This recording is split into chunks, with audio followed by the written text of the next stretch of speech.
Hello, everybody, and welcome to the Gaming Lounge Podcast, episode 106. Once again, I'm your host, Sebastian, and as always, I'm joined by Dory. How you doing, Dory? Killing Streak, Killtacular, Kilimanjaro. That's always been my favorite one, Kilimanjaro. Fun fact, the voice actor who does all the double kill things was originally going to be the voice actor for Master Chief, but they switched him and the Kilimanjaro guy around, so now we have the voices that we have now. I thought that was neat. I saw that on YouTube the other day, just totally randomly. But hello, everyone. Welcome back. It is time for another episode. We still are doing the every other week schedule, but probably not for much longer as the summer is coming to a close and I'm a lot less busy. We are going to talk about a couple of news items and a couple of spotlights, so we've evened out the spread. So we're going to be talking about the, of course, Sony physical media controversy that's been going on the past couple weeks, a rumor that Xbox is pulling from Steam, and then we got a couple of spotlights. I'm going to talk about a tactical RPG game that I've been loving called Tactical Breach Wizards. Kind of like XCOM, but a whole lot less punishing, and probably a lot more funny. And then we're also, of course, going to talk about Halo Campaign Evolved. I have played the prologue missions that are brand new, but I've not touched the actual campaign. But I mean, I played Halo before, once or twice. So I have a feeling I know what to expect. And Seb beat it quite a few days ago. So we'll have some impressions for you about that stuff as well. All right, so let's kick into the Sony news, which is still ongoing. It's been a very vocal boycott on social media. Every single Sony post on Twitter is just full of, comments about it and memes and people protesting, and Sony's trying to ignore it. And they're just operating as if nothing's happening, yet people are not giving up and they're still protesting. Is that going to succeed? We'll find out. But we'll talk about all that in the future. So let's get into what's going on. So randomly in the beginning of July, Sony said they're officially ending the physical disc production for all new PlayStation games starting in January of 2028. And they're transitioning exclusively to selling games digitally, and this ignited a huge controversy across the whole industry. And like I said, there's a huge backlash from players. The collectors are pissed, and the consumer advocacy groups are pissed off as well. And consumer protection and all that stuff for digital rights is a big conversation, which we'll get into. So all first party and third party PlayStation games will only be released digitally via the PlayStation Store or as digital downloaded codes at retail. So like, GameStop, Target, Walmart, so on and so forth. Physical retailers will still sell game boxes, but they will only contain a printed digital download code rather than the Blu-ray disc. So if you're familiar with the Switch 2 already, and how they sell their games, some of the third-party games, they only give you a code in the box. If people just want the box and you get the code, well, there you go. This won't be anything new. And Sony has clarified that this will not affect pre-2028 physical discs, which will still be playable on existing disc drive consoles. So, God of War, Lafe, Wolverine, and so on. All these games that are coming out next year and this year are fine. They're going to be on physical disc. So, Dory, what was your initial reaction to this news when it first got revealed? I mean, it's the same that everyone else has had. It is, it's that Fallout meme. I feel like I've said this before, even recently. Everyone just like that. I literally don't know anyone who has defended this. I've seen people who have come from other angles. I've seen people who are like, well, this is why Sony is doing this. If you set up a race so that only one racer can actually win the goddamn race, and then you're like, oh my god, that racer wins every time, and you're like, it must be because no one else, has it in them to win, right? Like, Sony has been setting up for this moment for years upon years upon years, for over a decade now, arguably, to increasingly digitize their media library. And we're going to get into why later. I don't want to steal the thunder about that. but hint, hint, it's for their own profit and benefit, which is amazing because I was watching this Alana Pierce video on why Sony just doesn't care about backlash. Is Sony's making record profits, right? They are recording incredible profits despite all the horrible news that's been coming out of the games industry all year and most of last year. These game companies and some of the big the big companies, the game companies, I should say, are still recording, record profits, especially for the CEOs and the shareholders, and that's what they care about, right? At the end of the day, Sony doesn't care that you aren't going to buy the next PS6 or whatever. I'm not going to buy the next PS6 at this point because A, it's too expensive. B, I don't care enough about the exclusive titles to warrant buying $650 or 1,000 or whatever it's going to be. Just not worth it. I don't play my PlayStation 5 anymore. And I'm waiting for Wolverine, but like my PS5 is fine. Like it'll get me through the next few years or so. And it's just like, but this was like another nail in the coffin for me. Like I'm not buying another Sony thing. I'm going to stay PC when my PS5 dies or when they stop making stuff for PS5.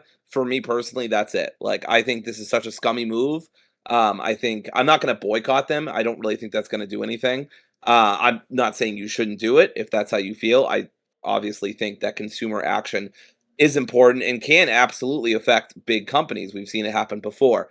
But I think in this case, Sony just doesn't care. I think they've really set up their self for success in terms of digital media. Um, they are going to make sure that it doesn't really hurt their bottom line at all. Meanwhile, many, many, many consumers are going to be really hurt by this, whether it's people with bad digital access, like people who don't have a lot of big stores around them, people who don't have great online access in very rural areas, for example. People who don't want to use the digital store and want to have a physical collection. Collectors and stuff like that. These are niche audiences, but they are still important audiences, right? If I said that I was going to like be really mean to like every single redhead on the planet or something, you'd be like, well, that's a really small population, but it's still like an important population. It's still people, right? So yeah, I'm very negative on this, and I was already pretty negative on Sony. I think they've been doing a lot of scummy shit lately. Um, and unlike Xbox, don't really have the showcases to back it up. Like they don't.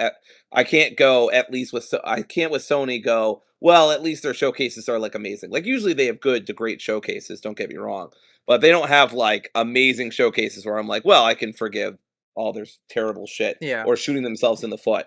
It just feels like they're in a race with Xbox to shoot themselves in the foot yeah. harder. Well, Um, not but even. yeah, go ahead. That's what I thought. Very very negative. Yeah, they don't have really great showcases anymore, only because they're in that lull right now where they're trying to recover from trying to make all those live service games under Jim Ryan. So I think in a couple years they'll hopefully get back to being, PS4, the PlayStation, where they make a lot of great showcases and bangers and things like that. So I obviously don't like this idea at all. I don't like this plan. I prefer people to have options. Now let me be clear. I've been a digital gamer for years now. I have a PlayStation credit card. I buy all their games digitally on their store. I buy every game digitally on Steam. I'm a PC gamer. So I'm not gonna pretend like I'm a physical disc person. This doesn't affect me in any way. It really doesn't. But I can put myself in other people's shoes, and I don't agree with taking away choice from people. That's always where I'm at. I believe in player choice and consumer choices, and I think it's good for people to have a choice to own a game physically or own a game digitally. So I don't like taking away that choice. It's the same thing with PC, right? I like when games are on every storefront. I don't like when there's like an Epic Game exclusive or something like that, because I like people to have a choice, and that's where my opinion is always gonna fall. Give people the choice. Do I think the boycott's gonna do anything? Absolutely not. I think the majority of gamers do not care about this. They do not know about this. I think social media is a very small minority. I'm not saying it's not nothing, because they definitely see it, and I know they feel it, and they don't want their social media to be constantly negative, because there's gonna be casual people that just stumble upon it social media posts and then see a lot of negative comments. So I'm not saying it's not doing anything, but is it going to change anything? No, because we'll talk about why in the next part of the topic. But yeah, I don't support this. I think it's a bad move. I would still buy a PS6 if it was like $500 or something like that. If it's like a normal price console, I would. I'm not anti Sony like other people are. But it's not going to be. It's going to be like $1,000 to $1,200. I'm not spending that kind of money on a console. Um, but yeah, so it's not good news. It's not. But yeah, I'm a PC gamer now. I don't really touch my PS5 anymore. I play like maybe 1 or 2 games a year now. I was already pissed off with Sony because of the PS Plus stuff. Um, I remember they increased the prices, and that was the final straw for me. I walked away from my PlayStation 5 profile, which I had like 20,000 trophies and like 400 platinums, and I was the hardcore. I wouldn't say I'm not in a fanboy way, but I was a big PlayStation fan for over 10 years. That was my main platform, and I walked away from it like 3 years ago or whatever it was. So I'm never gonna buy a Sony console again. I'm not gonna buy it because of the price, not because like I'm just anti Sony. But because I still want to play the exclusives, a couple of them here and there. But hopefully, if people don't support the PS5 or the PS6 in the future, maybe that convinces them to put games back on PC, and then I'll support their games 100% there. So that's my strong hope, is that this backlash, and when the PS6 gets backlash, that they have to change their strategy and they put their games on PC. That would be best case scenario for me. But yeah. All right, so let's get into the reaction. So, community has responded with widespread criticism, online petitions, and a viral no disc, no buy boycott movement. Gamers argue that buying a digital game means purchasing a temporary license rather than owning it, which is true. If you own a digital game and Sony went out of business, you lose your game. It's the same for Steam. Steam. I have a giant library. I have like 1,200 games. I feel like, and if Valve went out of business, I lose all my games. So that is important. Not now. Not every. There are games on Steam that you can buy that are DRM free, so you do own it, but most of them are not. All you own is the license really, and then they can take it away from you at any time. Uh, I will say yeah. that I mean, I have some criticism of them, but GOG is one of the few distributors where if you buy it, you actually do own it. And Yes. even if GOG went out of business, they can't take it. Now, I have my Exactly. criticism of GOG, so this isn't like, oh my god, they're amazing. I take Steam over them 9 out of 10 times, but it is worth noting there's at least one distributor out there that's well known, that's well funded, that you can actually literally own Yeah. what you buy. So Yeah. Then it says Sony's separate decision in July of this year to remove over 500 Studio Canal movies. So they removed a bunch of movies from their catalog, and that fueled the fears. People being scared that they could take your games away from it at any time. And that's definitely a concern. And then discs allow you to trade and borrow and buy used games. Eliminating physical media completely destroys the 7 billion used game market, giving Sony total pricing monopoly on its ecosystem, which Dory already mentioned. And critics fear the loss of gaming history when servers inevitably shut down. Massive modern game files, they come in giant sizes. Some Call of Duty, for example, some games could be like 130 gigabytes, 150 gigabytes. If you have bad internet or data, or you're capped at data, you have your data caps. You're gonna have a hard time downloading these games. It's gonna take you a long time to download games. It's very unfair to people to have bad internet, and of course, it's hypocritical because if in 2013, Xbox had their DRM fiasco that blew up in their face, and they still haven't recovered from that. By the way, Sony did a funny little video. They were like, "This is how we share our games," and they just hand the game over. And to this day, it's one of the greatest just dunk-ons ever. And that completely destroyed Microsoft, and Sony has been king of the hardcore console space since then for the last 13 years. So, I So Dory, I yeah. what's your thoughts on any of this? Yeah, I mean, look, you know what? Sony is, in a sense, in a very narrow sense, the sense that will make business majors and econ majors very happy. They are right, right? Physical media down across the board. There have been, and again, my source on this is Alana's video, where she does a lot of citations on this as well, and info on how physical media has been doing. You know, 3% of all of Sony's media, I believe it is physical media, right? The business composition is physical software, 3%. Now that's still huge, right? Because that's all of Sony. That's physical software, but it's still 3%, right? And then the ERA did like a study where they did that physical games, 25% of people under 25 or something like that use discs for gaming, right? So it's a wide majority are not using it. 25%, still a big percent because it's a lot of people that they're polling, but still the vast majority of people are not doing physical media. I don't do physical media. Seb mostly doesn't do physical media as far I as I'm aware. I just like I said earlier, I'm like I've been all Just digital books. for over like 10 years now. I feel like Yeah, I don't even know the I've last been game I bought physically, to be honest with you. yeah, I think I stopped doing physical media around the 2020s. That was partially because of the pandemic, and then it just stuck.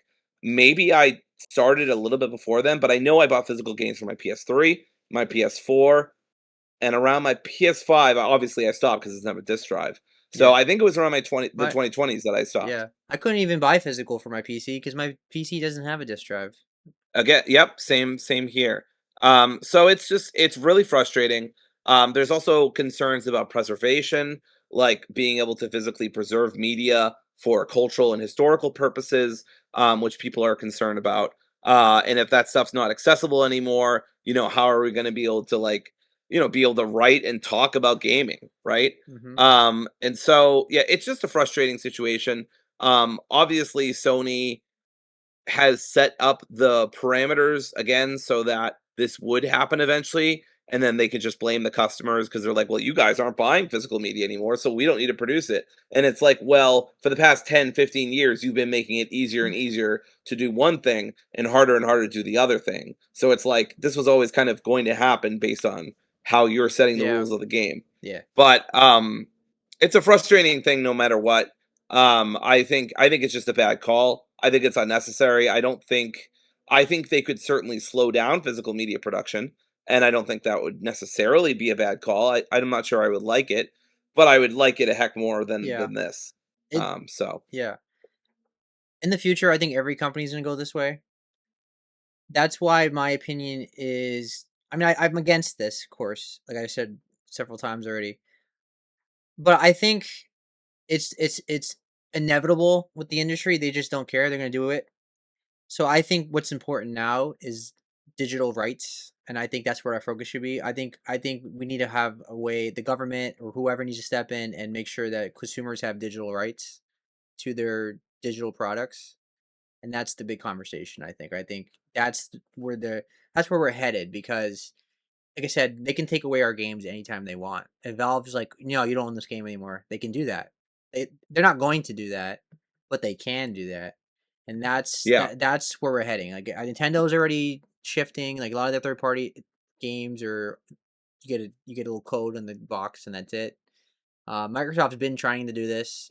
I mean, Microsoft's the king of trying to get you to rent games for subscription every month and or a year, and Sony's doing this now. So Sony sets the tone because Sony's the leader of the yeah, hardcore console space. So if they're doing this and then Xbox is doing this, Nintendo's probably going to keep the physical going for like their first party games and things like that because they have no reason to stop. They're doing so well. Like why even change anything? right, But I think even in the future they're gonna like I don't want to give GameStop part of the profit anymore. I don't want I don't want the Walmart or Target or whoever to get this. So I can see right, Nintendo doing that too. So I again, I know everybody. I'm upset with it too. I'm not like going on every post and posting memes and attacking them or anything like that. I've made my opinion clear on Blue Sky or whatever. But yeah, the next step is like this is not going to change. Sony's not going to go in a different direction. I think now it's time for like governments to step up and protect consumers' digital rights and things like that. Like, there, I don't know what the Yeah. solution is for that, but that's where we're heading. I mean, the digital future is inevitable. It's just how the industry is going to go.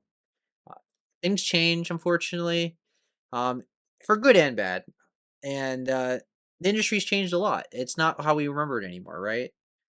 Microsoft putting Halo on PlayStation, you know, Game Pass being like their main focus, you know, digital games bigger than ever. I mean, the days that you and I grew up with, where we used to go to Right. like midnight release, Halo 3, 2007. You would go at midnight, pick up the game, giant lines. Those days are over. The industry Yep. just changes. Change just happens naturally. So I think that's where we need to go. Digital protections, set protect like governments need to step in. I know America's not going to do that, Yeah. unfortunately, right now. I'm hoping it's the EU Europe, because the EU yeah, I was gonna has say decent, EU. Yeah, yeah, has decent digital preservation and privacy stuff. yeah, Um, but yeah, I do want to read this quote too from the Video Game History good. Foundation. So they said, if platform owners are deciding to eliminate physical media and older digital storefronts, then we'd like to see trade groups like the ESA, or Entertainment Software Association, offer meaningful solutions for archives and museums to legally preserve digital only content and make it accessible for research. Yeah, Everyone agrees this is a serious problem, but the ESA has repeatedly opposed the efforts of cultural heritage institutions to reform what we're talking about right here, digital copy protection laws, to make it easier to do this work. yeah, The industry needs to meaningfully come to the table on this issue, because asking museums to download a copy of GTA 6 and hoping it'll run in 50 years is not a preservation solution. So, right. yeah, I mean, it's becoming a bigger and bigger problem. Yep. All right, let's talk about the response from Sony, which they recently did this week. So they addressed the controversy in a investor earnings call, and they said very firmly, "We will not backtrack on this decision." The Sony's chief financial officer noted that roughly 82% of game software sales are already digital, meaning the shift will have, quote, no negative impact on their bottom line. Moving to all digital drastically reduces manufacturing and distribution overhead for them. Gamers slammed Sony's decision as inadequate and insincere, and executives stated they quote understand the emotions of players but doubled down on it, implying that users have secretly prefer an all digital future and will eventually yield to the strategy. Controversy worsened with when reports revealed that top Sony executives, including the president Hiroki Totoki, liquidated millions in stock just days after the announcement. And then critics also allege that Sony's timed the news to hide behind the upcoming digital exclusive launch of Grand Theft Auto 6 in late 2026, betting the massive hype would break consumer boycotts. The unfortunate reality of this is that Sony's completely right. That as soon as GTA 6 comes out, millions and millions of people will buy it digitally, and people will accept it eventually and move on. And that's just, I know that sounds negative and it's not what people want to hear, but that is what's going to happen. It's like when people boycott Pokemon or when people boycott Call of Duty. What happens? The games become the top 5 seller of the year. Yeah, So it is I what remember it. when there was huge Unfortunately, controversies about Game Freak and the way that they were producing the Pokemon games and the quality that they were pumping out. And guess what happened? Absolutely fuck all. yeah, Pokemon Sword was a huge success despite how much backlash there was, and then Pokemon Scarlet and Violet, I think, was an even bigger yeah, success despite game breaking bugs, or at least major bugs yeah. and issues.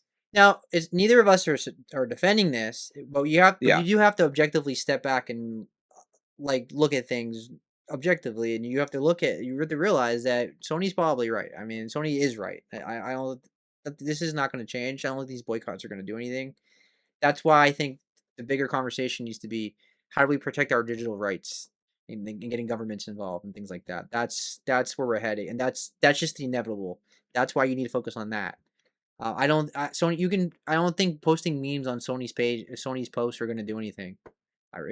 They would have done something by now. No, it's been a month. Yeah. and they're just going on like nothing's happened.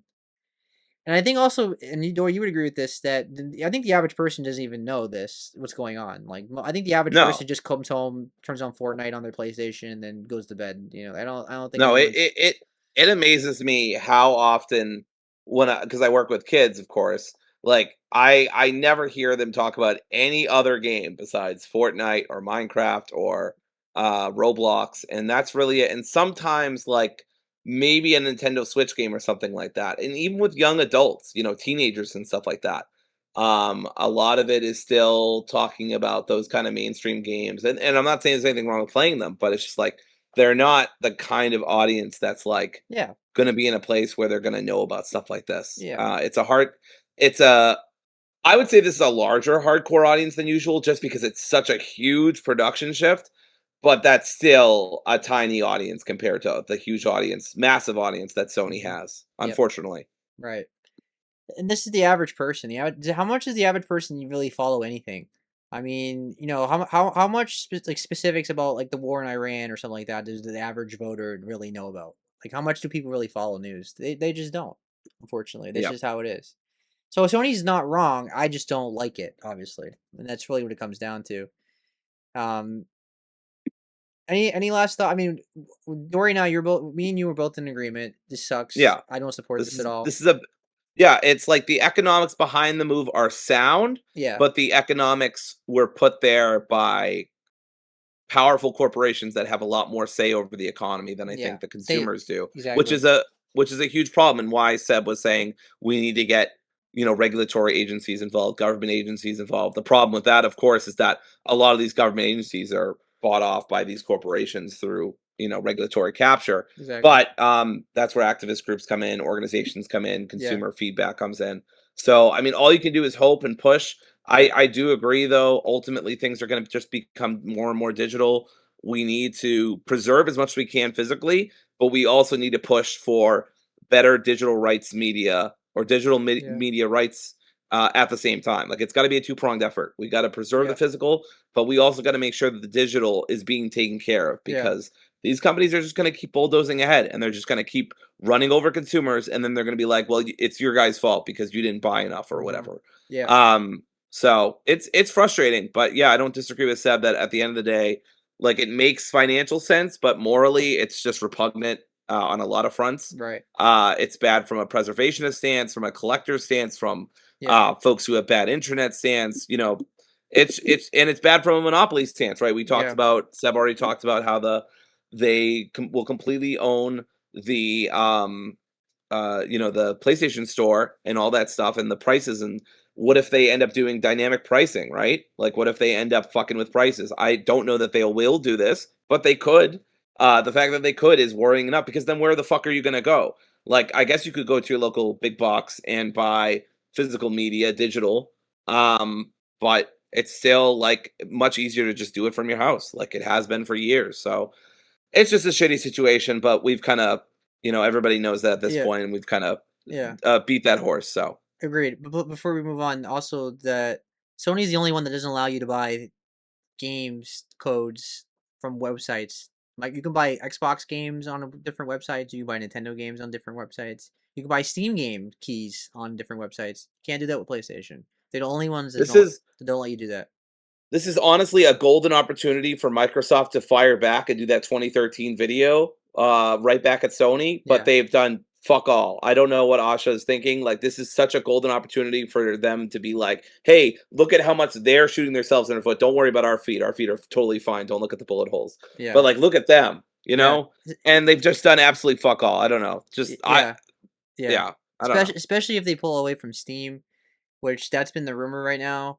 Because now I think this rumor is a bunch of nonsense. I don't think no one from Microsoft has even indicated this.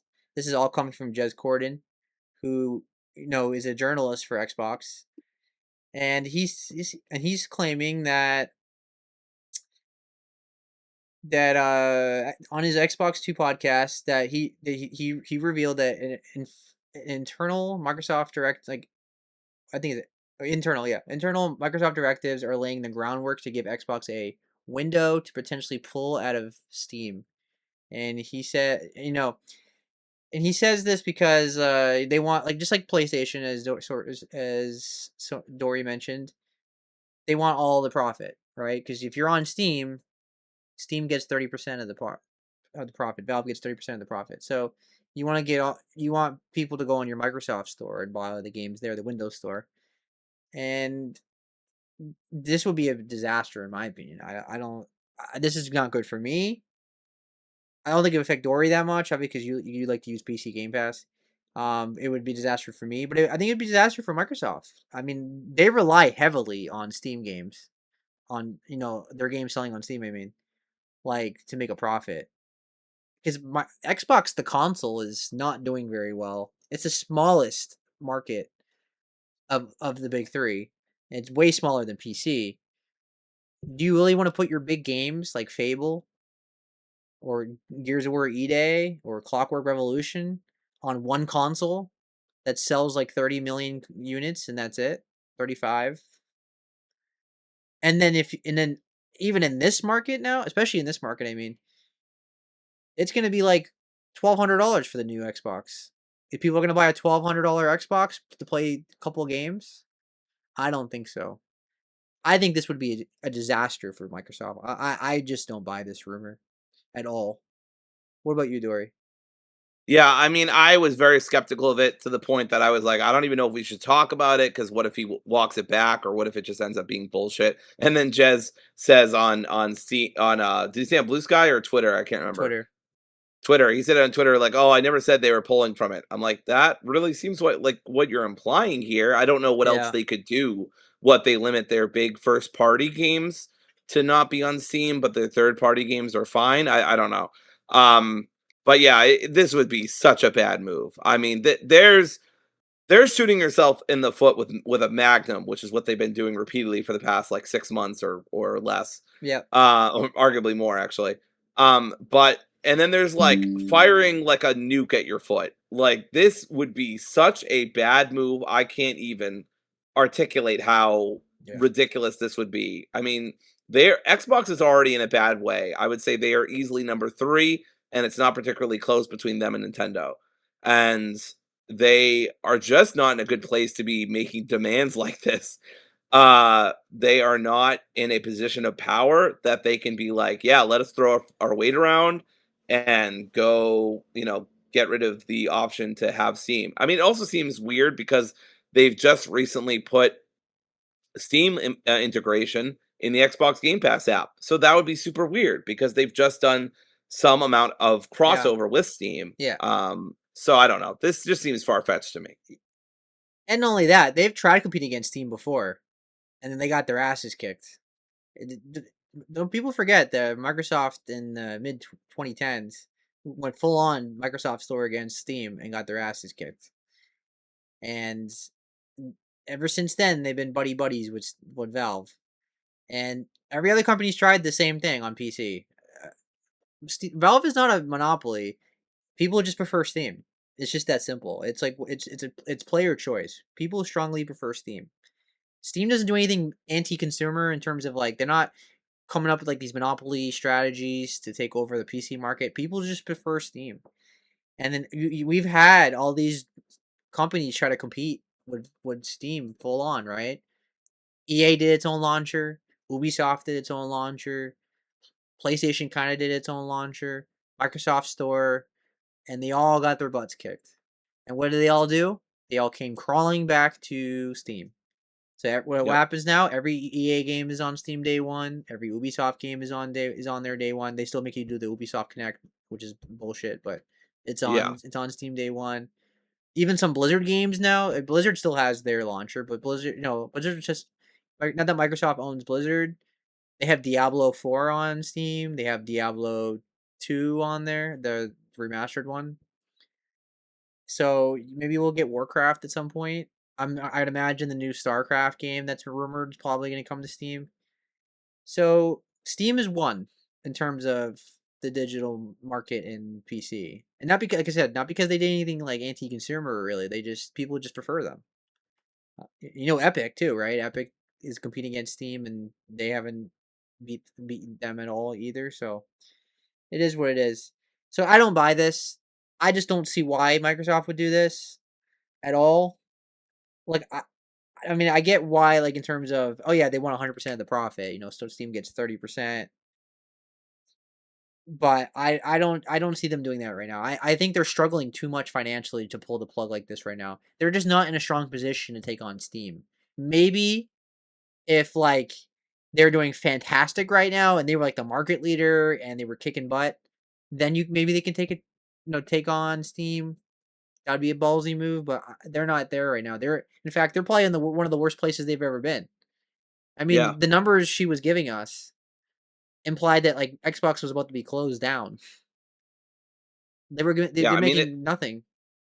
I remember Asha put out a statement recently about the plans for like reconstructing or putting Xbox back where it is, and I'm like, I don't see that happen, Asha. Like Yeah, all this is just like a really bad sign of where things are. yeah. I really I don't want to use Game Pass. I don't want to use the Xbox app. I think it's buggy. I think it doesn't run as well as Steam does. I think games download faster on Steam. I mean, I've tested it. I've downloaded the same game on Steam and compared it to the Xbox app, and I'm using Ethernet, and it downloaded way faster on Steam than it did in Xbox app. They need to fix it. It's getting better, but I don't want to use that. I think most people don't want to use that. Second, I already mentioned the companies have all tried battling Steam and got their butts kicked, and then also there's a lot of people who believe no Steam, no buy. You're gonna lose that huge audience. I, are you really going to put Elder Scrolls 6 exclusively on one console that no one buys and lose the PlayStation, Nintendo, and PC audience? When I say nobody, I don't really literally mean nobody. I'm sure somebody will buy it. But I'm talking like, let's say you sell your Xbox for $1,200. How many people are going to buy that in this economy? And you're going to put Elder Scrolls 6 exclusively on that console? Does that sound good marketing to anyone? Because it doesn't sound good to me. Nope. You're gonna walk away from the PC audience for Elder Scrolls and Fallout and Fable and Halo and Gears of War. I don't buy this. I don't think this is gonna happen at all. I think Jez. I don't. They might be thinking about it. Maybe someone said something to him secretly. Maybe he's just engagement baiting. I don't know. But I think this is nonsense. Any last closing thoughts before we move on, Dory?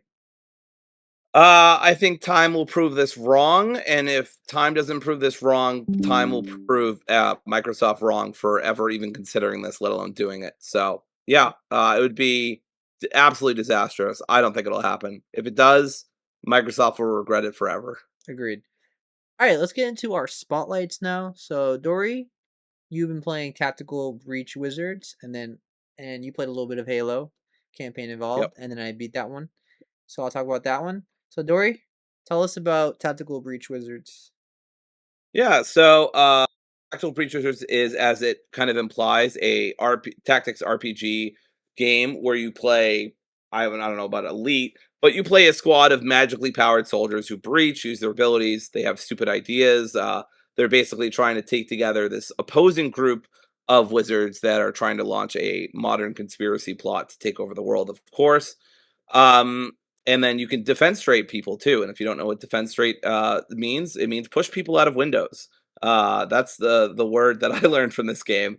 This is not like XCOM. This is a much more chill, I say relatively chill, tactics RPG game than XCOM is. You can rewind your moves. You can go back. You can't. If you end your turn, you cannot rewind. So there are limits to it.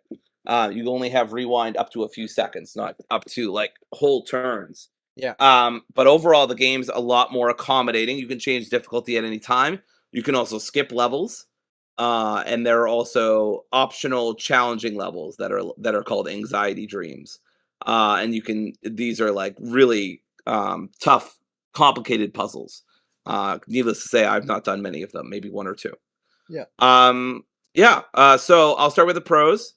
I think the tactical side of this game absolutely shines. As I just said, you can rewind time, which adds a lot to players feeling like they can experiment. Feeling safe that you can experiment is so important because good checkpoints are also a great part of this game.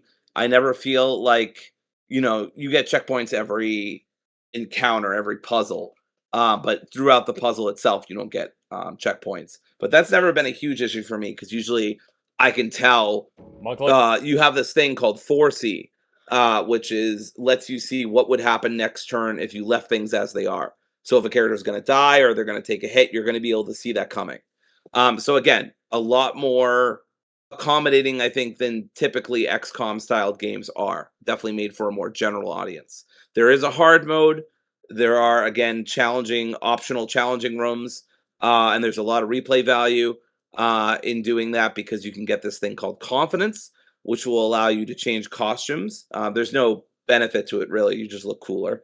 But it is a nice little reward for completing these challenges. You also sometimes, when you do the anxiety dreams, you get new perks for your abilities, and you get them even if you skip the level, which I found out recently because an anxiety dream that I was having in the game, not in real life for once, was giving me a lot of a headache, and I was like, "Fuck this!" So I just skipped the level, and I still got the perk, which was very cool, very nice. Um, there are 5 squad mates in total that you get throughout the game, which may not sound like a lot, but they all have their unique abilities, personalities, upgrades that you get after doing certain side objectives throughout each mission. Each mission has, of course, the main objective, but if you complete these side objectives that make the combat a little more interesting and a little tougher, you get points. You get exp, so you get more exp. I mean, you always get exp, but you get a little bit of extra that will help your teammates level up.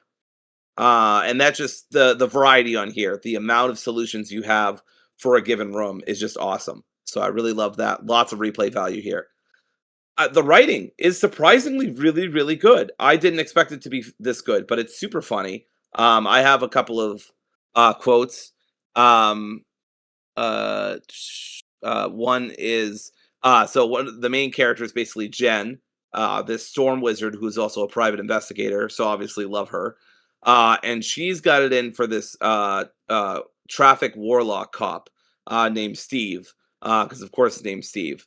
And at some point in the mission or the overall story, she's kind of forced to work with him, and she's like, "Oh, he's such a fucking loser. He's gonna ruin this whole thing." And his teammate's like, "Yeah, probably." And Jen's like, "Oh, I really thought he'd react to that. Maybe his hearing's not that good." And then Steve and all there's no voice acting, by the way, so that might be a con for some people. But in all caps, Steve is like, "My hearing is peerless. I'm choosing not to engage." And Jen is like, "Ha, knew that get him." And then he says, "God damn it." So it's just like little things like that, like little writing moments that are just really, really clever, really, really funny. All the characters have, Jen's very bitingly sarcastic, but she has this like kind of trauma that she's kind of pushing down. Zane has this traumatic past that he can't quite remember. He's kind of this grizzled military vet. They all have like their own kind of personality to it.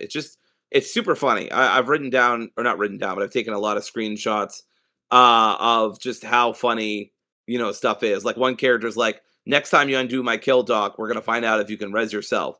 And then the necromancer's like, "Next time you try to smack talk, we'll find out if you can go fuck yourself." So it's just I won't keep giving examples because I don't want to spoil stuff, but the writing is really good. Um, I'm almost positive this game is done through Unity, the engine. It looks very good. It's very stylized. It runs very well. I've had no performance issues. Launching the game takes seconds, milliseconds even. Obviously, it's an indie game. It's a small little indie game, so it shouldn't take a long time. But just you can go from staring at the screen to playing the game within seconds. Like it's so Yeah, good. it You uses just Unity. hit It uses Unity. It yeah. does. Yeah. That's what I thought. So yeah, it's just you just go to the start menu, you hit new game, and then you breach, and the characters actually like go into like the first mission or whatever, Yeah. or whatever mission you're on. It's very well done. I know this is such a like a niche pro, but I just think it's really good. Mhm. Music is fun. There's nothing has blown me away in the soundtrack, but I think overall it's a fun soundtrack. Yeah. Um, I think it's not overly distracting, but it is engaging. I guess is how I would describe it. Almost done with the pros. They're like I said, lots of replay value. There's optional chats between characters, which I always do because I love the story. There's costumes to unlock through optional challenges. There's optional challenges in general. Lots of replay value. You can get easily 20 hours out of this, maybe 30 if you do absolutely everything. Yeah. Um, Actually, let me double check. Uh, Breach Wizards. But yeah, doing the main mission and not much else is like 13 hours, 15 hours. But if you're like a completionist, it'll take you around 30 according to how long to beat. Yeah. Um, The main story is 13 hours according to yes. how long to beat. I will say, lastly, the variety of enemies is very good. You never feel like you're playing the same exact room. I've had rooms that I've beaten in under 2 minutes. Those Yeah. are in the minority, but they do exist. And then I've had rooms that take me 20 minutes, Yeah. like just one room within an entire stage. Yeah. So I never felt like, oh, I've seen this enemy a million times. Right? There's always a healthy mix of regular grunts, special enemies, objects that you can interact with, things that can give you more mana, certain abilities or characters that mix things up, certain pairings that mix things up. Like you'll have different times in the campaign where certain characters will be paired up with other characters that haven't been paired up before, and so you'll get those strategic interactions that you might not get otherwise. But yeah, those are all my pros. It's a very good game. Seb, did you have any questions about it? How many questions? It just looks like a D&D campaign that went off the rails. Is what I get. Yeah, Is what I most see most and D sound like. most D&D campaigns games do. Yeah, and I like the idea of a necromancer medic. Yes, it's very funny. She shoots people to heal them. So, people obviously made the joke of, "Did you hear about do no harm?" And she's like, "I'm not a licensed doctor anymore. I can do whatever the fuck I want." So, do your characters like respawn after every mission, or is it like they are permadeath? Yeah, As a permadeath? it's not permadeath. You get respawns. As long as one, usually there are special exceptions, but usually as long as one team member survives by the end of it, or you've completed all the objectives and one team member is okay, Yeah, you're okay. Now that actually makes sense in canon because you've got a necromancer at a certain point. yeah, But yeah, it's very accessible, I would say. I'm not a huge tactics RPG person, yeah. but this has made me realize that I do enjoy it when they're more Accessible. accessible. Yeah, Yeah, I've played other tactical RPG games before. I remember playing that D&D Club tactics game. That what was it called? It was called Wintermore Tactics Club. I really liked that. Thought that was a great game. yeah. Um, Is the so you played on normal difficulty? I assume. yes, for sure. There is a hard difficulty. Is it easy too? So for Yeah, um, I've heard some people in the comments say even that for like your hardcore XCOM audience is probably going to be too easy. So that again, that could be a con for some yeah, people. yeah, But again, I would point you to the fact that there are lots of anxiety rooms that you can go into and test your ability. Plus, you don't have to just do the main objective. There are side objectives that make the mission harder to pull off. yeah, That like defeating for example, defense trading 15 enemies in 5 turns, or yeah, defeating all enemies in 1 turn, or yeah, not letting any reinforcements come through the doors. yeah, So there's ways to make it more challenging that I think the game yeah. does very well. Plus, you can't always measure everything based on XCOM. XCOM is like the most famous, I guess, of this Right. genre, but but it's also ironically the hardest one. Like Yes. you can stand in someone, you can stand 2 feet in front of someone and still miss the shot. So I've seen those memes. yeah, It looks yeah. enraging. So this is definitely way more casual, right? This is Yes. meant to be. Yes, it's definitely meant to be. I've never heard of this studio before. They're called Suspicious Developments. Yeah, Their most recent game is or their one of their most popular games is Heat Signature, and then the other one is called Gunpoint. So a lot of puzzle games is kind of what I'm getting out from them. yeah. All right. So what are your cons of this game? My cons are pretty minor and sparse. So my first con is that, like any tactics RPG game, know what you're getting into. Even though it's more accessible, I still think this game can kind of be exhausting. mentally taxing at times, I would say, for me personally. Now, that's partially on me. I'm doing 2 masterclass classes, and I have a full-time job. So obviously my brain's not necessarily at 100% when I'm finally able to sit down and not do homework and, Yeah. I've already hung out with Kim or It's whatever. also not your Uh, genre usually. it's also not my genre, right? So I'm not used to having to sit there and think for a long time unless Yeah. it's a turn-based RPG. Yeah. Um, there is one time, this is so nitpicky, but this really pissed me off, so I'm gonna point it out. There was this one time I had a really amazing turn, and I did everything right, and I just knocked it out of the park. And the game's like, no, you have to use the ability that we want you to do in this tutorial. And if you don't do that, we're not letting you go through this map. And I was like, that's fucking bullshit. Why can't I just do it next turn? It literally only happened once. It never came up again. But I was so incensed. I was like, what the fuck? Like, that was an amazing turn I just had, and you're railroading me into not letting me take it. So that was kind of shitty, but literally only happened once. So it's not a huge deal.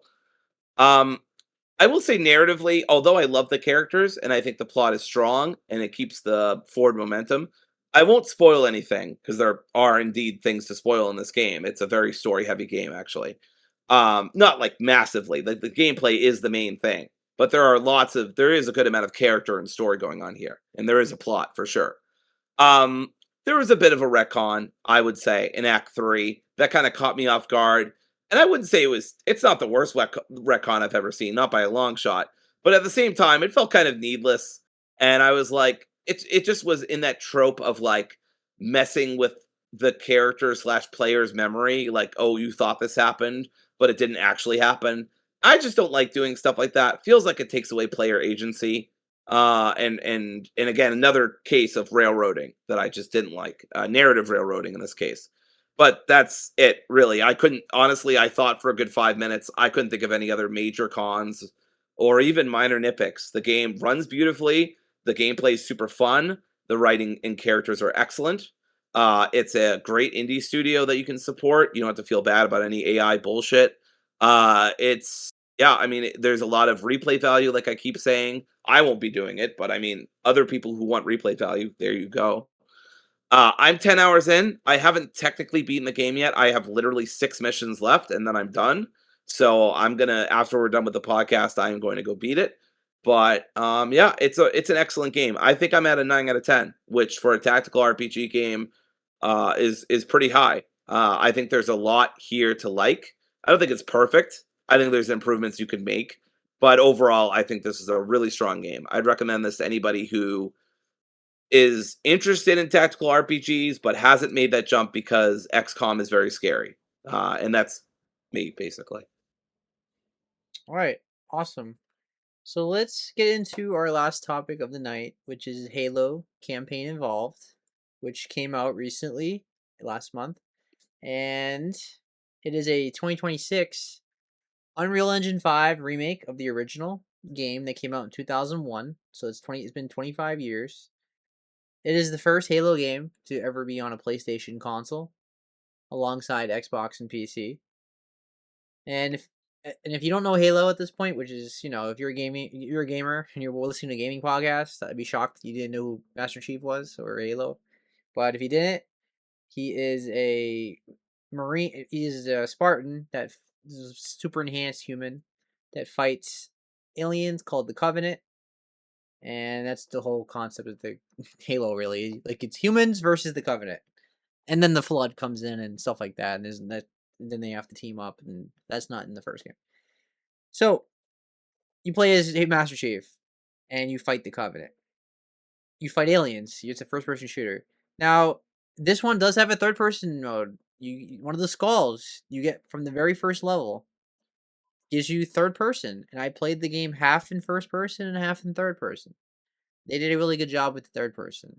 I'm not saying it's Last of Us Part 2, Resident Evil 4, third person quality, nothing like that. It is largely just first person, but like with the camera behind the character. Really, it's not like they changed it that much. But it plays very well. But I'll talk about that. So let me get into the pros. Right off the bat, this game looks amazing. The visuals are incredible. The lighting, the environments, the shadows looks fantastic. It's night and day. Compare it to the original game, it's night and day. Obviously, Halo came out in 2001. I was 8 years old. That was my first introduction to Xbox. I believe it was a launch game. And yeah, so I am very, very familiar with Halo. I played Halo 1, 2, and 3 growing up. Like, Halo 2 was like just, it's one of those milestones, one of those pillars of millennial childhood. Like, everybody played Halo 2. And then Halo 3 came out right when I, you know, uh, started high school. Like, I was like 14. It was a cultural event. Every kid I knew, everybody at school, all the boys, I mean, would play either World of Warcraft or Halo or both. I did both. And this is like 2007. And so Halo's not as popular as it used to be, right? But but hopefully it's getting back to being at least strong. Halo Infinite didn't click like they were hoping, I think. But yeah, the environments look amazing. This is a huge step up from the original game. It's gorgeous. It has performance issues, which we'll talk about, but the visuals alone, incredible. They did an amazing job with the visuals. Dory, what do you think about the visuals from what you played? You're on mute. Yeah. I'm muted. I think that I'm going to have a lot of screenshots on my PC. That's what I think.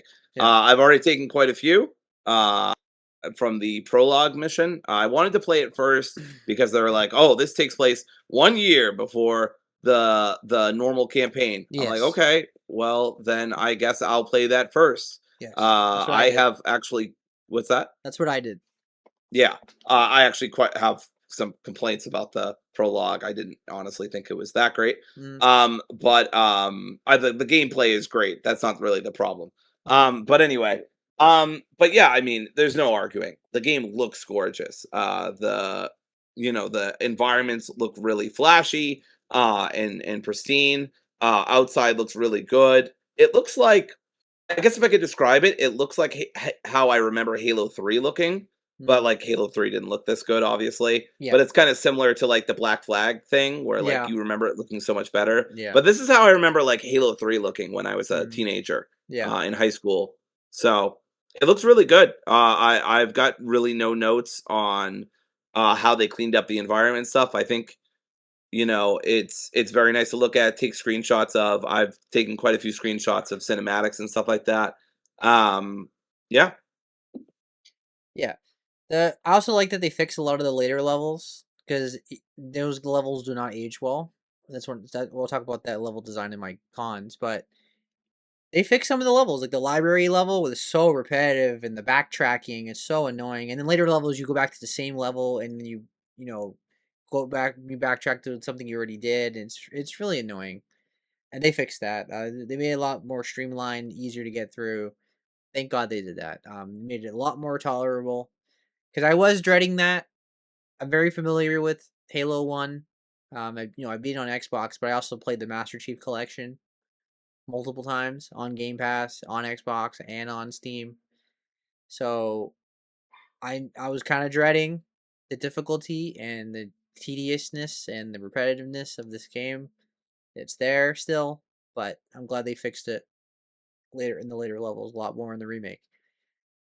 Uh we'll talk about the prequel, missions and the cons too, but for the most part I had a good time. I mean, I appreciated them doing 3 new levels.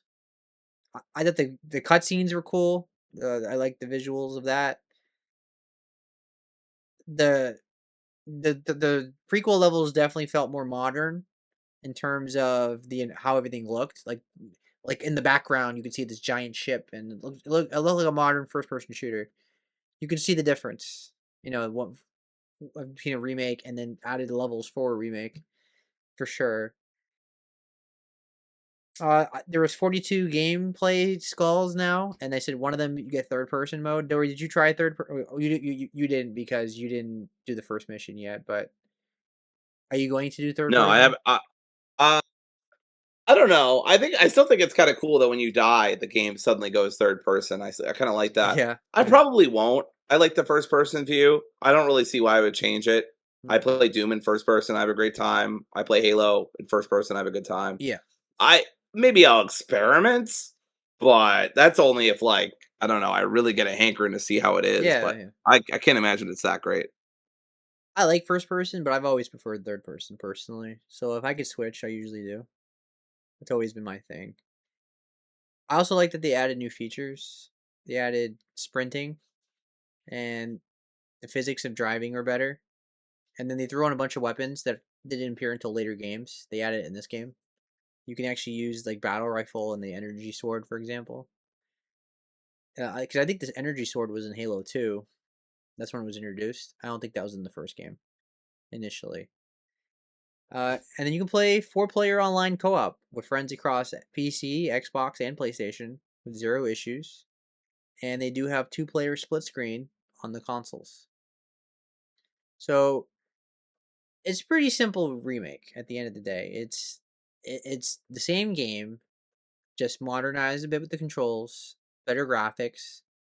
They fixed some of the levels to make it a lot more less tedious, and that's pretty much it. I mean, it's just that without the multiplayer. So, any other thoughts on the pros, Dory? Is there anything else you wanted to add? You know, I mean, at the end of the day, it's Halo, right? There's a wide variety of weapons. There's a good variety of enemies. I will say the grunts still crack me up with their comments and stuff like that. Oh my god, he's everywhere! Yeah, Ah, I'm gonna die! You know, great shit like that. I still think that brings a lot of character to the series, yeah. to the proceedings, as it were. You know, it's fun to hear the iconic voices again. Obviously, the main theme of Halo is iconic for a good reason. So good. So that's a lot of fun to hear Great again after soundtrack so many years. and great Great soundtrack. soundtrack, absolutely great soundtrack.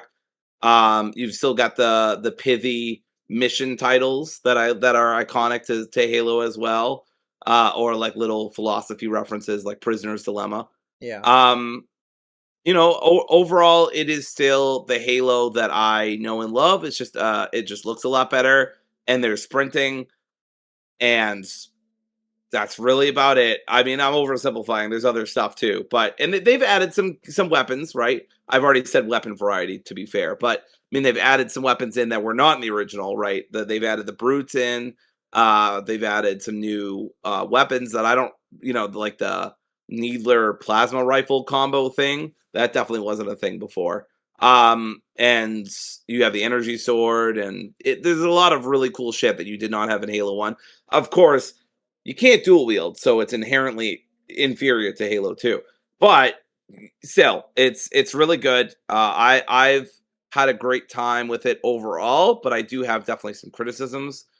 I'm currently sitting at maybe a 7.5 or maybe a Starfield 8. I have no problem giving this game a Starfield 8, by the way. Um, but yeah, I'm not like super hot on it. That's a different game. But I am liking it. I am yeah, enjoying it. I had a good time with it. I delayed this podcast by like 45 minutes because I wanted to finish the prologue. So obviously I'm enjoying myself. But I have some criticisms even only 3.5 hours in. yeah. All right, so this game does have some PC issues. Digital Foundry said how badly optimized it is. It throttles your CPU hard, and it runs terribly on the Steam Deck and the Rogue Ally, unless you take the settings to very low. That's one thing they mentioned. I personally, on my PC, I played it on my desktop. I had no problems. I didn't have any crashes. Didn't really have any bugs. I had some weird physics things, but that's not really that was more the gameplay than anything. It's not like a graphics thing. So I personally didn't have any issues with the performance, but it is there. The only issue I had was with the cutscenes, which was one of my cons, is that it switches to third person. It switches to 30 FPS when you switch the cutscenes. So I'm getting like high frame rate, and then it goes to 30 frames in the cutscenes, and it was just stuttering. It looked weird. The cutscene should have been like 4K and look because they were gorgeous, the CGI and everything, but the the actual like cutscene looked low quality compared to what I was playing on my OLED monitor. It was really jarring, and it took me out of the story. Now, it wasn't a huge deal to me, but that's only because I know the Halo story very well, and I've seen these cutscenes before. I mean, there are some of them are like new and it looks better and all that, but I wasn't like it's a simple story, so it's not like I'm super missing anything. But it was jarring for me. Did you have any performance issues with the I pro with the did. Uh, prequel? I absolutely did. I started up the game. It compiled its compilers, and then I started up the prologue, and I killed the grunts, and then I deigned to sprint for a split second to go to the first objective of the entire game, at least for me, because I didn't start the traditional campaign. Um, and it just froze, and I had to close it, relaunch it. I don't know if this is because I forgot to download the NVIDIA upgrade update, or it wasn't done compiling, or what. But anyway, I finished downloading the NVIDIA thing. I the it recompiled the shaders and shit like that, and then it's been working flawlessly since then. Although I did have some weird the cutscenes looked weird. I don't know if that was frame generation. Once I turned that off, I think it worked better or it looked better. But there was like this weird blur, and I had motion blur off, so it wasn't that.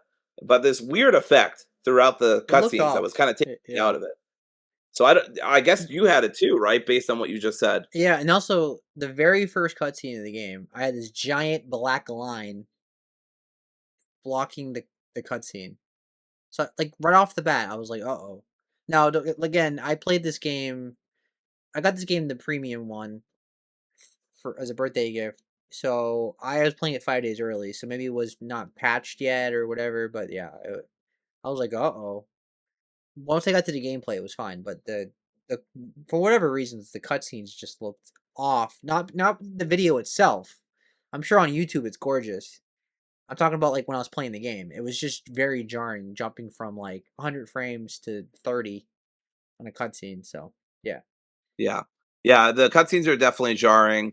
I also think the faces look overly smoothed out Hmm. and just like look kind of plasticky. This is kind of an Unreal Engine issue. I remember Yeah. I don't know if Destroy All Humans did the remake with Unreal Engine as well. But Yeah. this is an issue I've noticed with remakes and remasters where they just like smooth over everything, like no wrinkles, no creases, just everybody's got like a smooth cut and everybody looks like they're in their 30s or whatever or 20s.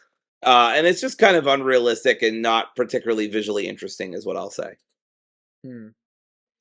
Yeah. I didn't really notice the character models bothering me that much, but I see what you're saying. Yeah. There's something about Xbox games. They always have that plastic human look. Have you noticed that a lot of their games Yeah, always have the same kind of like um I don't know how to explain it. They're just very shiny. They always had that look to their games. And Halo's always been one of them as well. Okay, so another thing with this game is it's strictly the campaign. It's a $50 game, and all you're getting is the campaign. So don't expect any multiplayer. That might disappoint a lot of people. You're only getting the campaign. It's in the title. Campaign involved. So just keep that in mind. There's no multiplayer, no firefight mode, nothing like that. Just the campaign. They just copy and pasted a lot of the Bungie era. They just copy and pasted stuff from Halo Infinite in this game. They didn't. They really didn't use any of the Bungie stuff. This is from Halo Infinite in this game. It's not a big. That's a minor con for me. The indoor levels. This is a con for me, and this is a con for me in the original game too. The level design in this game is very repetitive. very.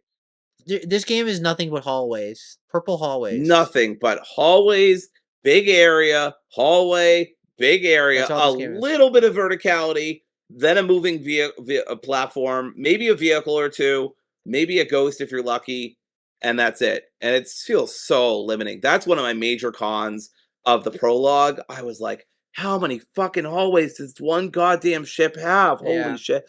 And the pacing for the prologue's bad too. I'm just gonna go off on the prologue because I think there's some glaring problems here. The pacing was terrible. I told Seb I was done. I was nearing done around like 6:40 or 45 or some shit. and then like 7:30 I was finally done because they make it seem like you're gonna get the data and then you're just gonna leave. You're gonna exfiltrate, meet up with the other group. Yeah. It takes so long. You got to go on this stupid platform. You got this whole part that they loved doing back in the 2000s where like you're on a moving platform and enemies are firing at you from a distance and you've got to like fire at them from a distance. And I've seen that tropes too many times and I just don't find it very interesting. It also usually gets frustrating.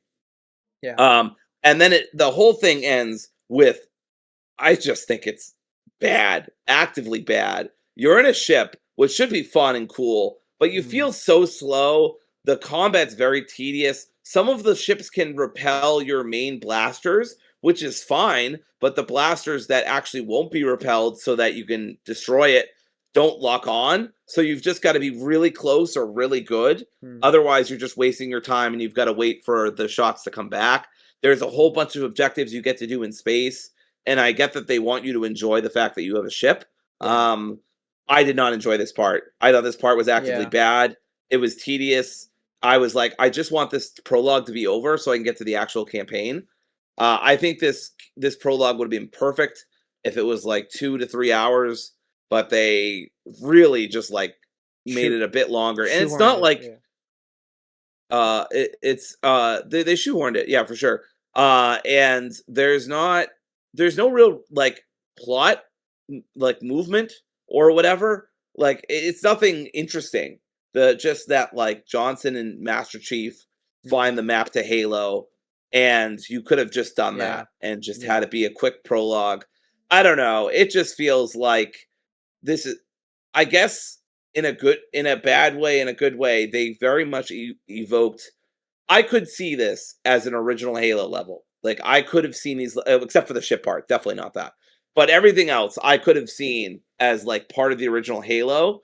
But for that's for good and bad because very repetitive level design. Um, sometimes like I think Seb's about to talk about this, but I get taken out and I'd be like, where the fuck did that come from? Now sometimes it's invisible enemies and like okay, but like there's no heads up display in terms of like, oh, there's an enemy coming your way. There's a little mini map in the top right, but there's no noise indicator. There's no visual indicator that someone's coming your way. I've been like cheap shotted so many times, or a sticky grenade gets on me. I think once Johnson was like, grenade out. And it was as the guy was throwing it at me. I'm like, how was I supposed to dodge that? Where was the time to be able to do that? So Yeah. I know you have this as a con too, but I wanted to back you up on it. It just feels really cheap sometimes. Yeah, this game has too many gotcha moments. You die way too easy. You're Master Yes. Chief. You're like the demon. You're like you're everybody. They fear you, and then you get punched in one hit and die. I guess he wasn't that scary after all. When one guy can kill him with one punch. Yeah, the health system in this game I am not a fan of. I wasn't a fan of the original either. You die way too easy. You get a couple shots and then your bar goes down and then you have to hide behind something and then wait for it to reload back and it gets very tedious.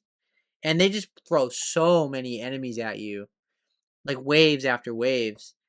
And I feel like that's what the prequel levels, the prologue levels felt like, where it was like they just shoved like 30 enemies on screen in these Yeah. small little maps. It's just like wave after wave. It's just not interesting. It's not, the gameplay is solid and the enemy variety is also solid for the most part, Yeah, but it's just not interesting. It's not, it's just annoying. eventually after a while you just get tired of it. And I Yeah, just think there's not a lot of meat on the bone in terms of, yeah, it's just the plot, at least for me in the prologue, is so boring. It's like there's nothing really makes me want to go forward. I just want to get this over with so I can get to the actual campaign. So yeah. I was maybe I'll confused. oh, go ahead. Yeah, I'm sorry.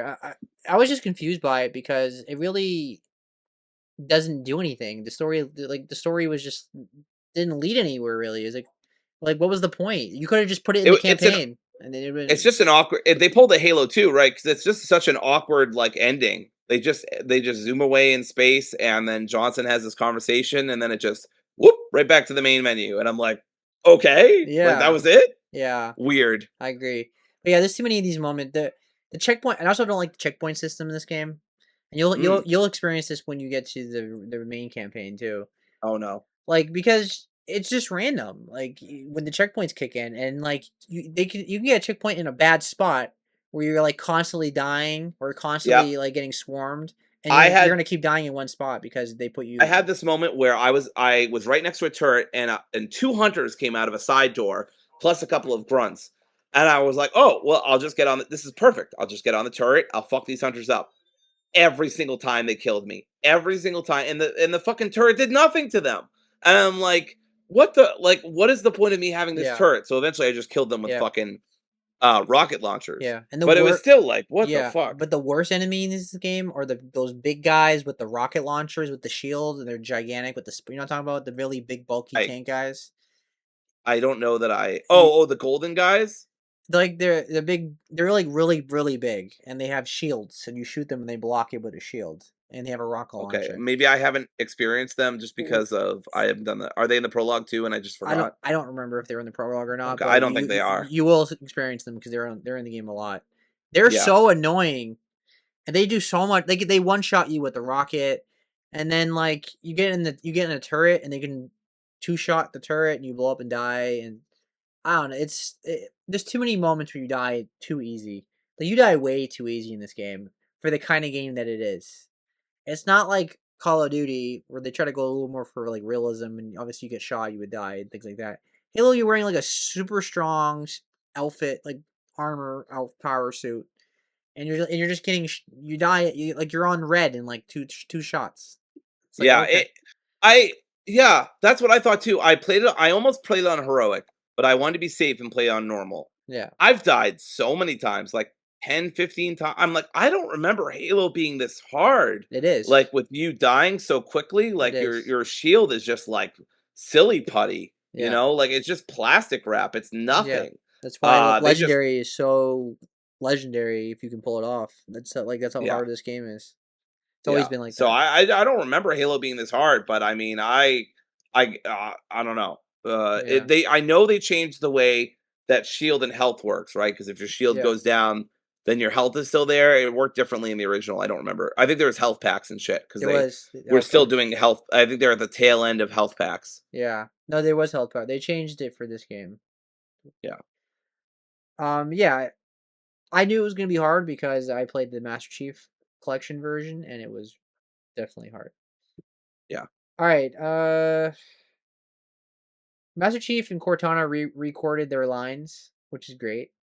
No, but key characters they recasted them because the actors are retired now, and it's not a little bit off if you're like an OG fan, like you notice these little small things. And then, but really, the ultimate thing, my ultimate con for this game is just it really is just a I don't want to say cash grab, but this is very simple remake. This is really just like oh we have it made, just get it out there.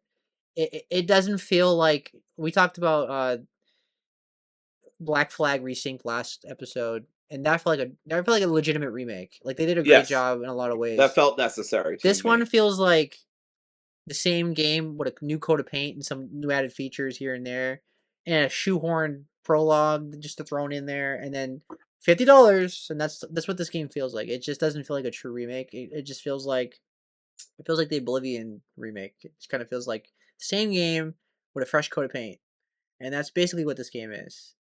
It's kind of like um PlayStation fans' first introduction to Halo. Here, this is what Halo's like.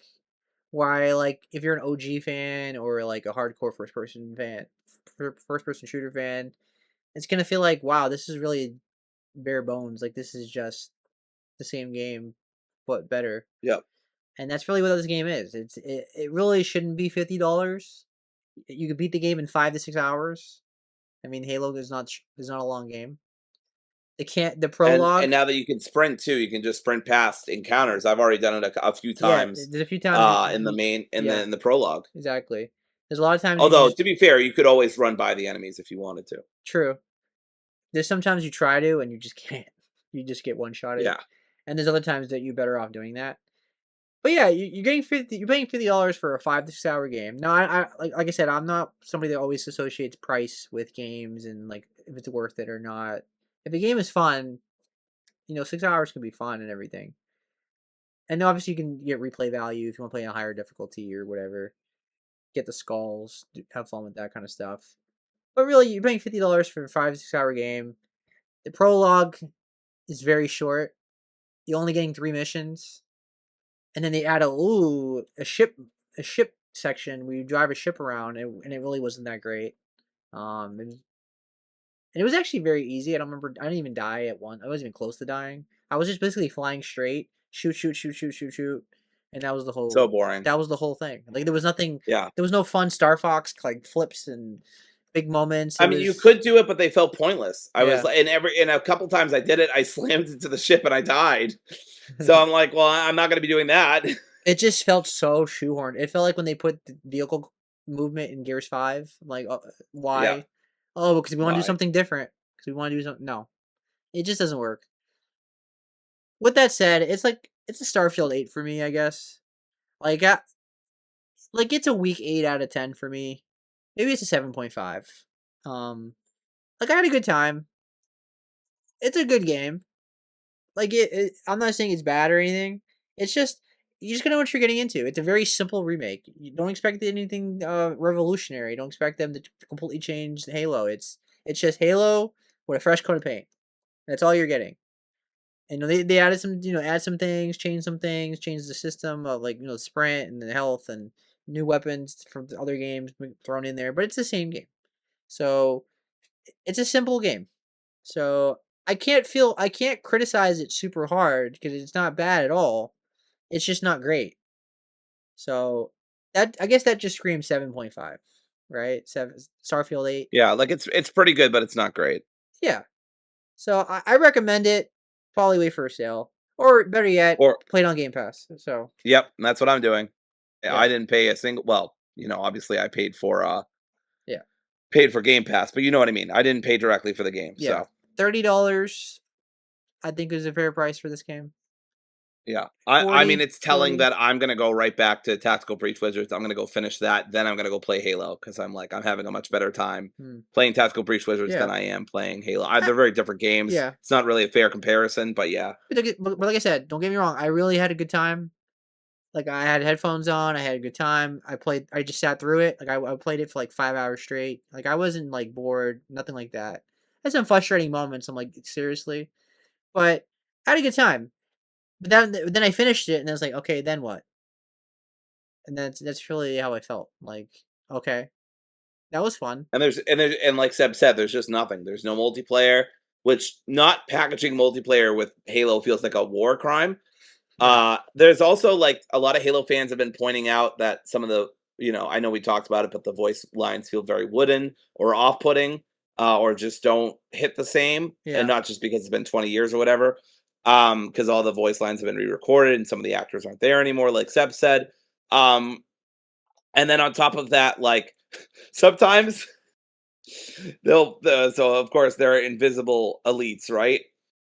Sometimes to let you know where the enemies are, they will put an arrow right over the invisible elite, and they'll be like, "You missed this guy." I'm like, Yeah. "Are they supposed to be? Are they supposed to be invisible?" Yeah. So You I know, don't know. Some people are having like a fucking conniption over it, yeah. but I just thought it was funny more than anything. I love how people get upset there's a sprint button. Oh my god, the purist. Oh my god, a sprint button in Halo. How dare they? They've ruined Halo Yeah, because who gives a shit? Yeah, I yeah. don't. That's not even on my list But of negatives. with that said, I do laugh at the lore of Halo only because he is like Doom guy. Like it's oh my god, it's Master Chief. Everybody like he shows up. It's like oh my god. They call him the demon. Like the Covenant calls him the demon because he's a one man army, right? But like in Doom, you feel like more like a badass in Doom because like it's harder to die in Doom than it is like Halo. Halo, you just get shot, you get punched one time and you die, right? And like Doom, you feel more like the Doom guy. Like, oh my god, he's coming, watch out. That's what Master Chief's supposed to be, and it's always funny to me that like he's this badass Spartan that's like a one man army, and he dies from a punch from a random grunt. So a random elite guy. I mean, the invisible guys literally kill you in one punch. It's Yeah, hilarious. yeah. It again. It's just and like sometimes I'll walk up to the brute and I'll be like, "All right, I've already shot you a punch. I'm gonna punch you and knock you out." And the brute's like, "You fucking what?" And just Yeah, punches me, and I died. I'm like, you know what? That's yeah. fair. And So why? like, Yeah, yeah. Sorry. there are definitely deaths that I have not gotten upset with, but Yeah. there are also deaths that I've been like, that seems fucking sketchy. Like, what the fuck? Yeah, and also when you're bunting an enemy, I wish it was a little faster. It's like he kind of gets like stun locked. Like he hits an enemy and then he gets stun locked. Like it's Yeah, slow. And then why don't we have dual wielding? If we have Halo 2 weapons in the game, why is there not dual wielding? exactly. I'm so confused why I can't dual wield it. did he magically learn to become ambidextrous over the course of Halo 1 and 2? Like how does he like oh, he just magically learned how to like you just like sitting on the ship and he's like, "You know what? I'm going to like start using my left hand now." And then that's it makes no like I don't know. Not a con, it's just it's things I think about when I'm playing this game. So, yeah, go play it. Maybe wait for a sale. But it is a good game. So I think it's like a 7.5. Dory says 7.5. I think Yeah. Metacritic's like a low 80s. I'm somewhere in. I'm not even like a 7. It's like a 7.8. I don't know. It's like a high 7 for me. You know what I mean? Too much master, too much Yeah, chief. too much. Yeah, It is worth noting it has a mixed rating on Steam, but that's because a lot of people are really angry fanboys about it. I think a lot of the problems they bring up are either fair but overstated as problems, or completely unfair and not worth being upset about. Like at best, like the voice acting stuff, or like the toggle over the elite who's supposed to be invisible. I think those are minor things, but people are like, "Oh, that's ruined the yeah, franchise." you And know. I'm like, I don't think it's that deep, guys. It's a No. pretty good game, but it feels unnecessary. Yeah, I've never So, been that kind of gamer or critic. I judge the game based on the story, the gameplay, like the music, you know, the visuals, like yeah, things like that. If the game changed like the sprint button to change the oh, the voice actor is different. I didn't like the Ada voice actor in Resident Evil 4 remake. Did I say it was the worst game ever? Like, oh, I hate this mixed game. 5 out of 10 because Ada's voice sounded off to me. Like people really yep, do that with Steam. That's why I'm always a little iffy with Steam reviews. I always gotta read them first because so people just like find the most like, random things to write a negative review about on Steam. I mean, so you gotta be mindful when you are on Steam. Go actually read the review before you like make your own opinion, because sometimes people just review bomb the game on purpose because they're mad about yep. it or something like There's that. definitely some of that going on here. Yeah, but like we're in agreement. We're both in the Yeah, sevens on this. So I think we're both in the sevens. I don't see it getting much higher or lower for me. I think the yeah, campaign will prove me right on that. But we'll see. We'll see. yeah, I am glad that they've done the yeah. improvements. But yeah, I mean that's campaign involved. Yep. I'm a bit higher on it only because I played the campaign and beat it, so like I know what to expect. Maybe your mind, Sure. maybe your opinion will change as you get later Sure. on. All right. Thanks for watching, everybody. We'll see if we do it. I think we're gonna do an episode next week, but we'll see. We'll plan it out and we'll talk about whatever's going on in the news. Hopefully something's going on. Maybe not. But D23 is coming around the corner. Maybe we'll finally get some Kingdom Hearts 4 news. Like that's the big rumor. Um, Yep.